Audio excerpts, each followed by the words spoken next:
जनकपुर धाम में बजाज मोटरसाइकिल के grand exchange मेला शुरू भेल अछि। 12 बीघा मैदान में आई से शुरू भेल एक्सचेंज मेला 16 गते शुक्र दिन धरि चलबाक बजाज मोटरसाइकिल के आधिकारिक विक्रेता ओम ऑटोमोबाइल्स के संचालक संतोष कुमार शाह जानकारी देलनि। एहि ग्रैंड एक्सचेंज मेला में कोनो मोटरसाइकिल के वैल्यूएशन बाजार से 10,000 बेसी पायबाक ओ जानकारी देलक अछि। तहिना फाइनेंस के व्यवस्था के साथ ही मोटरसाइकिल के लेग गार्ड, हेलमेट, बैग लगायत के और एसेसरीज सब सेहो निःशुल्क पावा सकबाक संचालक शाह बतौने अछि। ओ मोटरसाइकिल एक्सचेंज क क नया खरीद कैला पर कैश डिस्काउंट सेहो पावा सकबाक जानकारी देलनि। ओ संपूर्ण ग्राहक के ई ग्रैंड एक्सचेंज मेला के फायदा उठावा आग्रह केने अछि। मेरा नाम संतोष कुमार शाह हो।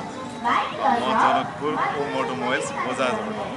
हाम्रो यो ग्रान्ड मेला एक्सचेन्ज जनकपुर 12 बिघामा आज 11 गतेबाट शुक्रबारसम्मको लागि हामीले अफर ल्याएका छौँ। यो मेलामा तपाईँलाई बृहत भ्यालुएसन गर्ने, एडिसनल भ्यालुएसन तथा एट्र्याक्टिभ प्राइजहरू जस्तै लेगार्ड, हेलमेट, सिट कभर अनि ब्यागहरू दिइरहेका छौँ।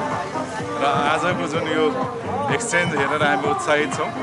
हुनसक्छ यो 1-2 दिन अझै थप होला, यो ग्राहकको माग अनुसार हुनेछ, तर हाललाई यो शुक्रबारसम्म चाहिँ यो अफर छ। ग्राहक के चाप अत्याधिक देखैला से एक्सचेंज मेला थप किछ दिन बढ़ सकबाक ओ जानकारी करौने अछि।